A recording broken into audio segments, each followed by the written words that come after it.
You think I'd let a black woman touch my father? The man snarled, standing inches from her face. But she didn't flinch. Instead, she smiled. I'm not asking for permission. I'm doing my job. The call came in at 3:17 a.m. Dr. Hugh Caldwell, a retired real estate magnate worth over $80 million, had suffered a massive stroke in his sleep. The paramedics rushed him to Mercy General in Montgomery, Alabama.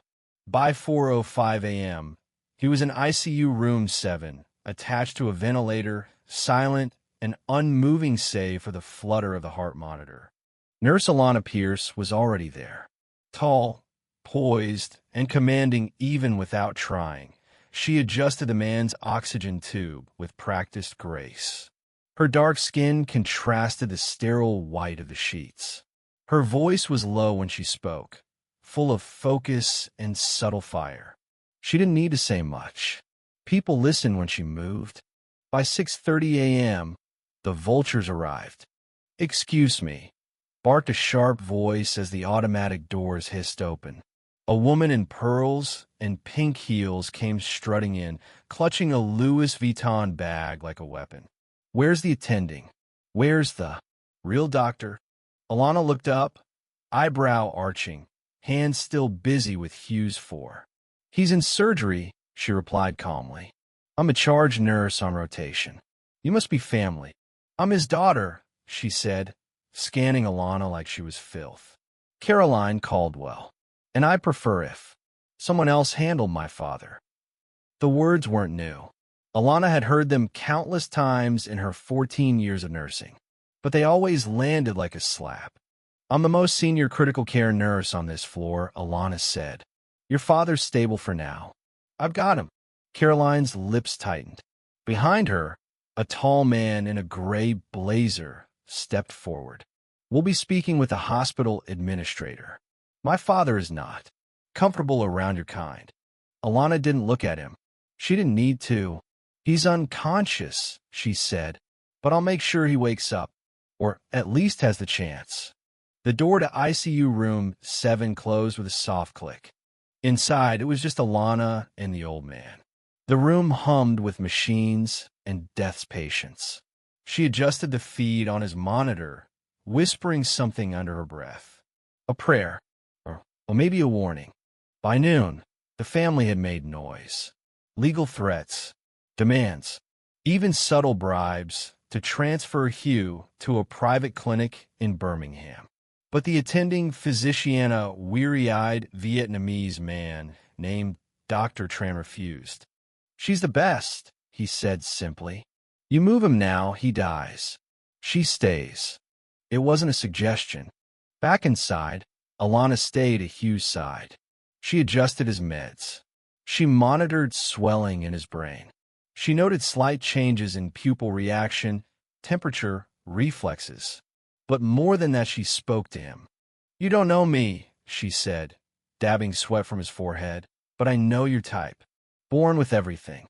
Taught we were nothing. But here we are, huh? Me, keeping your heart beating. You still too proud to die." Hugh didn't move, but his fingers twitched. Just once. That night, Alana refused to leave. She slept in the chair beside his bed, waking every hour to check his vitals. The second night, she did the same. On the third morning, his eyes opened just for a second. Then again, longer this time. By day 4, he was whispering. The family returned with new attitude, softer now, shaken. The doctor explained the stroke, the risks of relapse, the damage.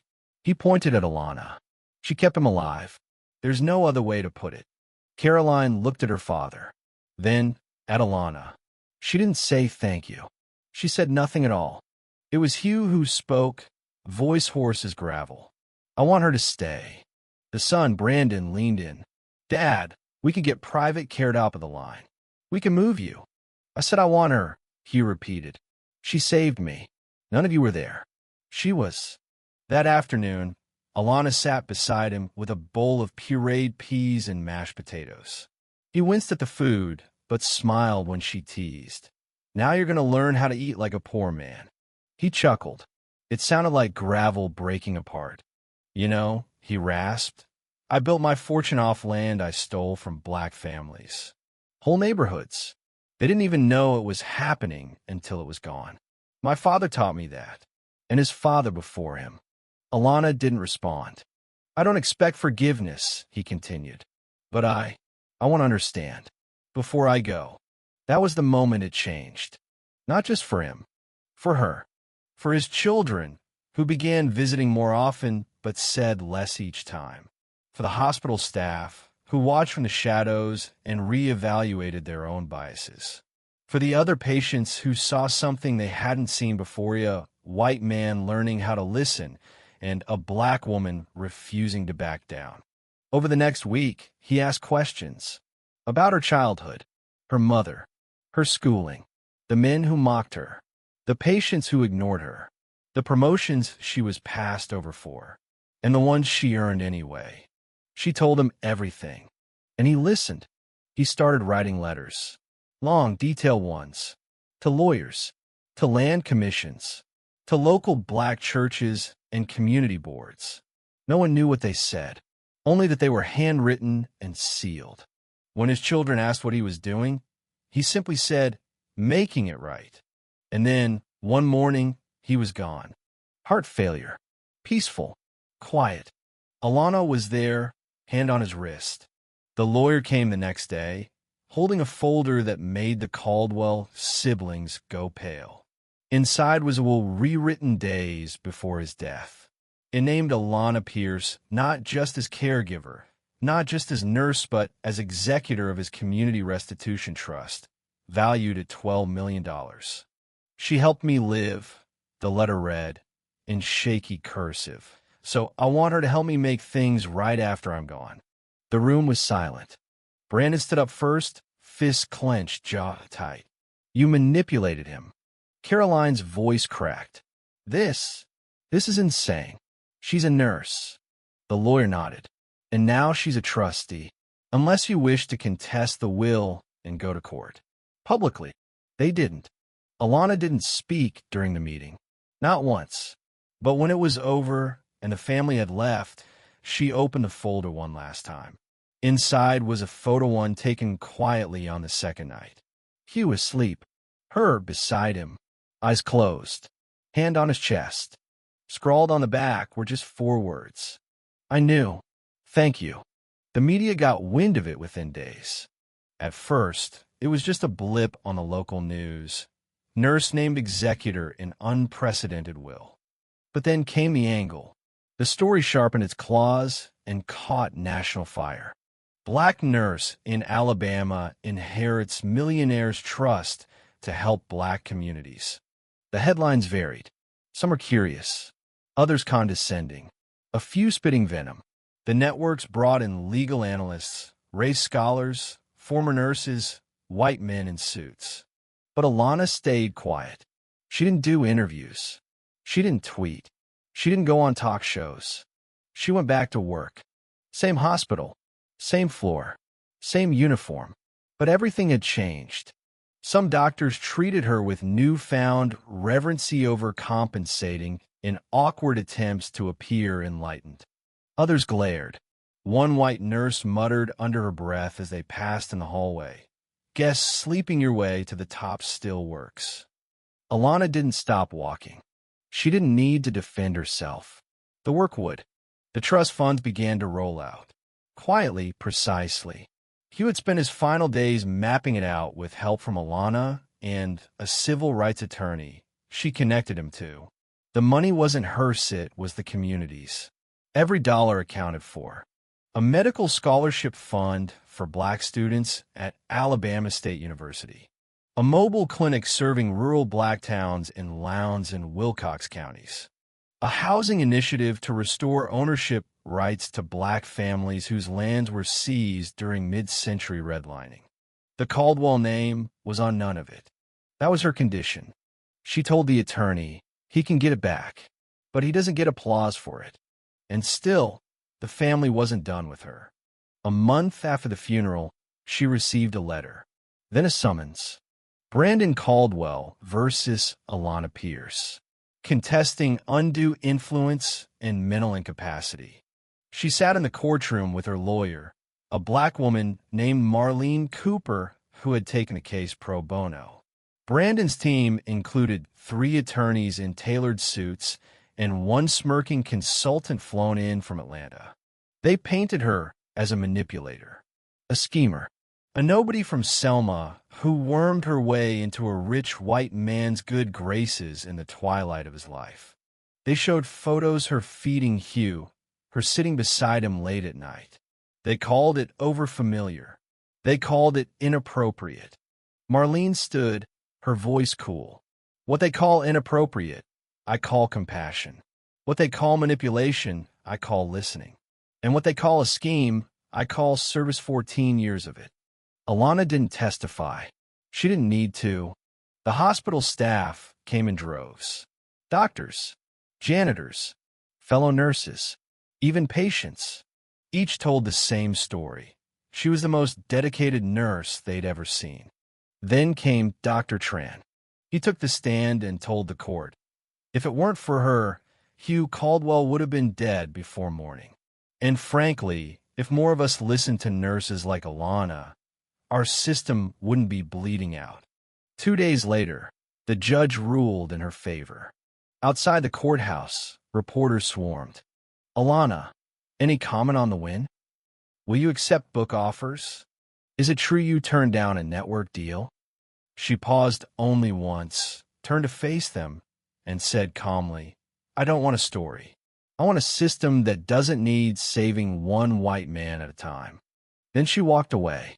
But not everyone let her go. 3 weeks later, Caroline Caldwell requested a meeting. Alana nearly declined. But curiosity, perhaps mercy won. They met in a small downtown cafe, awkward and dimly lit. Caroline arrived 10 minutes early, wearing a different kind of pearl necklace this time, one that looked cheaper. Her eyes were tired. I came to apologize, she said quickly, hands folded tight in her lap. Not because I lost, but because I understand now. A little. Alana didn't speak. Caroline looked away. We were raised to see people like you as background. Useful, but invisible. I didn't realize how much of that I'd swallowed until my father. She stopped. Alana leaned back. He changed. That much is true. I didn't think he could, Caroline said. I thought the old man was too far gone. But you, her voice caught, you made him feel something. Regret, maybe. Or clarity. Alana sipped her coffee. What do you want from me? She asked finally. Nothing, Caroline whispered. I just wanted to say thank you. And I'm sorry I never said it when it mattered. Alana looked at her, studied her face for a long time, and said softly, it still matters. The next few months moved fast. The trust grew. Others donated. Black-owned businesses flourished with new microgrants. One of the nursing students from the first scholarship class came to shadow Alana on the floor. She was 19, bright-eyed, full of sharp questions. You ever regret not leaving this place? The girl asked one night, walking beside her down the hallway. Alana laughed. All the time. But then I remember change doesn't come because we escape. It comes because we stay. That winter, an elderly woman came into the aeroformer made in the Caldwell estate. Now nearly blind, chest rattling with pneumonia. She clutched Alana's hand and whispered, he did right by you. He did right by us. And that was the moment Alana cried. Only once. Just once. The story faded from the headlines by spring, as all stories do, but its roots dug in deep. A town council member proposed renaming a street in the historic district after Alana.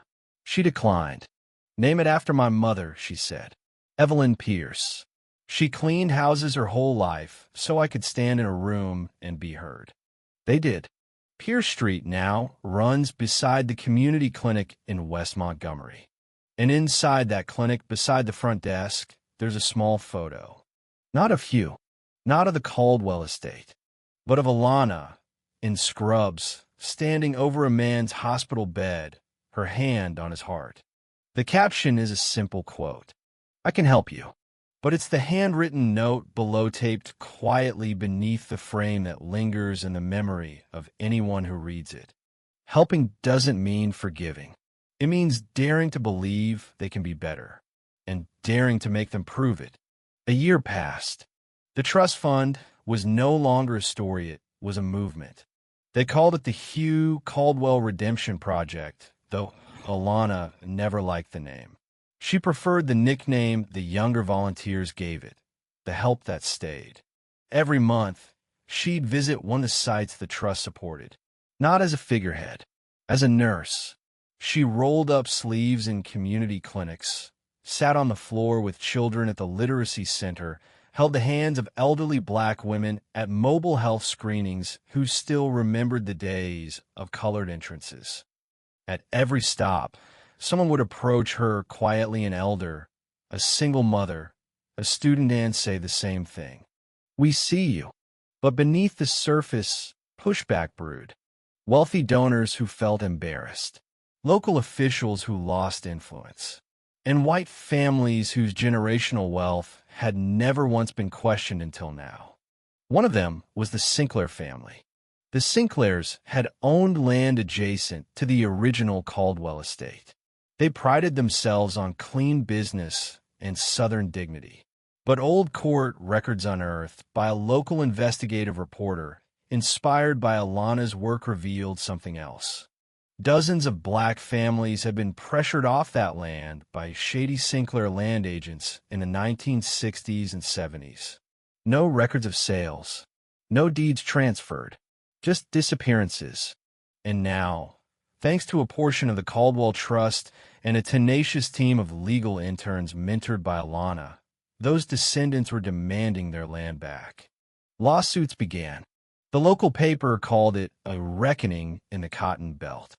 Alana wasn't directly involved, but her name was dragged into every article, every press conference, every whisper. They called her a radical. They called her a thief. They said she'd turned an old man against his own blood and now wanted to burn the South to the ground. Her hospital received anonymous calls. Her car was keyed twice. And one morning, a noose was found hanging from a tree near the mobile clinic in Wilcox County. It was tied neatly, deliberately. She stared at it in silence, the air thick with an old kind of terror, one that spoke not just of hate but memory. It wasn't just a threat. It was a history lesson. She didn't cry. She didn't call the news. She simply climbed onto the truck bed, took it down herself, and threw it into the fire pit behind the clinic. The smoke rose like a shadow, refusing to die. That same week, an invitation came. The mayor of Montgomery, an older black man named Vernon Taylor, wanted to recognize her in a public ceremony for her contributions to health care and social justice. It's not just symbolic, he said over the phone. It's about visibility, about standing tall. She hesitated, not because she was afraid, because she didn't know if she had anything left to give. But something inside her whispered, go. So she did. The hall was packed. Teachers, students, hospital staff, ministers, activists, news crews. A few white families stood near the back, watchful, wary. Caroline Caldwell was there, too, sitting in the second row, eyes never leaving Alana. When her name was called, the crowd stood. She walked to the podium slowly, not with pride, with gravity. She looked out at the sea of faces, some hopeful, some hardened, some changed, and began to speak. I wasn't supposed to be here, she said. Silence. I was supposed to clean your houses, raise your children, change your bed sheets in silence, and never, ever talk back. Murmurs. I was supposed to be helpful, but invisible, competent, but never threatening, present, but never powerful. Her voice rose slightly. But here I stand, because one man, flawed, stubborn, and yes, privileged, decided to listen before it was too late. And because I decided not to let my pain make me bitter, just braver. A pause. I don't believe in perfect people. I don't believe in neat endings, but I do believe in difficult beginnings. I believe in the work, and I believe in justice that doesn't whisper, that demands, that corrects, that dares to look backward so we can move forward. Applause. Then a standing ovation. When she stepped down, Caroline rose to greet her.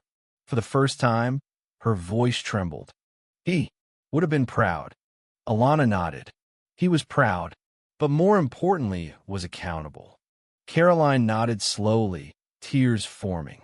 The next morning, a letter arrived in Alana's mailbox. Handwritten, from Brandon Caldwell. Alana, I hated you. Still do, in ways I can't lie about. But I watched that speech, and something broke. Not sure if it's guilt or grief, but I want to meet. Not as enemies, just people. If you say no, I'll understand. Brandon. She didn't answer. Not for days. She prayed on it, spoke to her mother's grave, asked herself if reconciliation was truly possible or if it was just another attempt to ease white discomfort at black truth. But something inside her wouldn't let go of the idea. So she agreed. They met at a park. Neutral ground. Mid-afternoon sun. No press. No photographers. He looked smaller than she remembered. Less sure. Like a man stripped of his armor and just beginning to feel the cold. I don't want anything from you, he said. Good, she replied. I just want to know why you stayed. After everything.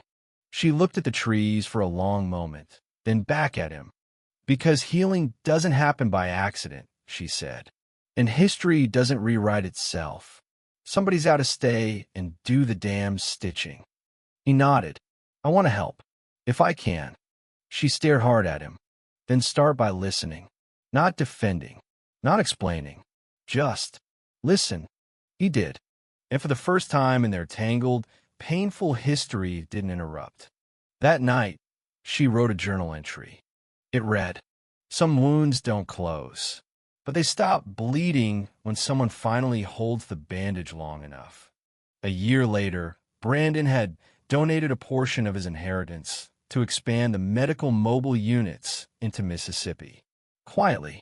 No interviews. No press. Just action. Caroline began volunteering at the Literacy Center on Saturdays. And Alana? She still worked nights. Still wore her name badge clipped to her pocket. Still checked every heartbeat like it mattered more than politics, more than race, more than legacy. But she was no longer just a nurse. She was a force, a bridge between past and future. And when new nurses arrived, unsure and wide-eyed, she took them aside and said the same thing every time. They won't always see you, but you're here, and that's where change starts. 2 years after Hugh Caldwell's death, the Trust had funded over 30 initiatives across Alabama and neighboring states. A health research institute in Selma, a public legal clinic in Tuskegee, a food distribution center in the heart of Lowndes County. The quiet revolution he unknowingly sparked, guided by Alana's unwavering hands, was no longer a promise. It was proof. But progress, real progress, does not come without enemies. In early spring, a major state senator began introducing bills aimed at limiting the operation of nonprofit trusts like the one Alana ran. Veiled in legal jargon and phrases like to prevent fiscal abuse and outside influence, the bills were meant to strangle the movement by starving its reach. It was retaliation. The bills passed the first committee hearing, then another, and once again, Alana found herself back in the same position, fighting with her hands behind her back, in a room full of people who had never known what it felt like to be ignored and still show up anyway. Why do you care so much? A young intern once asked her, watching her prepare for yet another legislative hearing. Why not just take what you've done and move on? She turned to the intern, her eyes burning not with anger, but with something far deeper. Because the minute we stop caring, she said, is the minute they win twice. Once when they hurt us, and again when we give up. And so, she stood before the state assembly. No notes, no slides, just her voice. "My name is Alana Pierce," she said, "and I am not an outsider. I was born on this land. My ancestors bled into its soil. And now, finally, some of their grandchildren are getting back what was taken. What's being proposed here isn't policy, it's punishment." "For what?" The room was silent. A few white lawmakers looked down. A few black ones nodded, their faces hardened with shared memory. "I've seen what this trust can do," she said. "I've seen children get their first checkup in years. Grandmothers finally walk without pain. Fathers take literacy classes at 45. Don't tell me this is about control. This is about fear. Fear that once we are healthy, educated, and secure, we will no longer need your permission to thrive." There was no applause. This was government. But the bill died in committee the next day. Not because hearts changed, but because too many eyes were watching now. Alana had become something more dangerous than an activist. She had become undeniable, and yet she remained grounded, a quiet, steady presence. She still took the night shifts no one wanted, still taught CPR classes on Saturdays, still drove the old mobile clinic herself on weekends when funding ran low and drivers called out sick. And on one of those weekends, something unexpected happened. She pulled up to a Baptist church in Wilcox County, the van's tires grinding on the gravel. It was hot, too hot for April. Inside the church basement, cots had been laid out. A flood had displaced over 40 families. The Red Cross was late. The state hadn't sent anyone. It was just her and a few local volunteers. She grabbed the blood pressure cuffs and got to work. In the far corner, a small boy, maybe 7, sat curled up on a cot, coughing into a blanket. His mother, barely 25, looked on helplessly. When Alana knelt down beside the child, the woman whispered, "He's had asthma since he was 2. We lost his inhaler in the water." Alana placed her stethoscope against his tiny chest and listened. The wheezing was sharp, dangerous. "Do you trust me?" she asked gently. The mother nodded. Alana rummaged through the emergency bin, found a spare inhaler, and guided the boy's hand. "Breathe in. Hold. Good." Minutes later, the coughing calmed. His chest rose steadily. His mother wept silently, gripping Alana's arm. "You saved him." Alana smiled softly. "We save each other." That night, after all the patients were checked and the supplies packed, Alana sat on the church steps under a sky full of stars. Peace. Real peace. Not the kind you fight for. The kind you earn. That same week, she received a letter from a man named Samuel Hayes. He was 93, a former Caldwell employee groundskeeper decades ago. His handwriting was shaky, but the words were clear. "Ms. Pierce, I was there when Mr. Caldwell bought his 3rd property. I planted every pine that lines the driveway you probably remember. I also watched my father lose our land just across the road. I thought no one would ever care. But then I heard what you did. I just wanted you to know some of us were waiting our whole lives for someone like you. Thank you. Samuel Hayes." P.S. Those pines? Still standing. Just like you. Alana folded the letter and kept it in her breast pocket. She would carry it with her for the rest of her life. By year 4, she was asked to speak at Harvard, then Stanford, then Yale. She turned most of them down. She wasn't interested in prestige. She was interested in systems. But eventually, she agreed to one appearance at Tuskegee University. Not for the cameras, for the students. She spoke of courage, of fatigue, of healing, but most of all of action. Compassion, she told them, is not softness, is steel wrapped in love. And every time you help someone, you're hammering another blow against the world that told us we were invisible. And when the speech ended, a young woman approached her. She looked just like Alana had 20 years earlier. Wide-eyed, determined, a little scared. "I want to be you," she said. Alana smiled. "No," she replied. "You want to be you. I'm just proof that it's possible.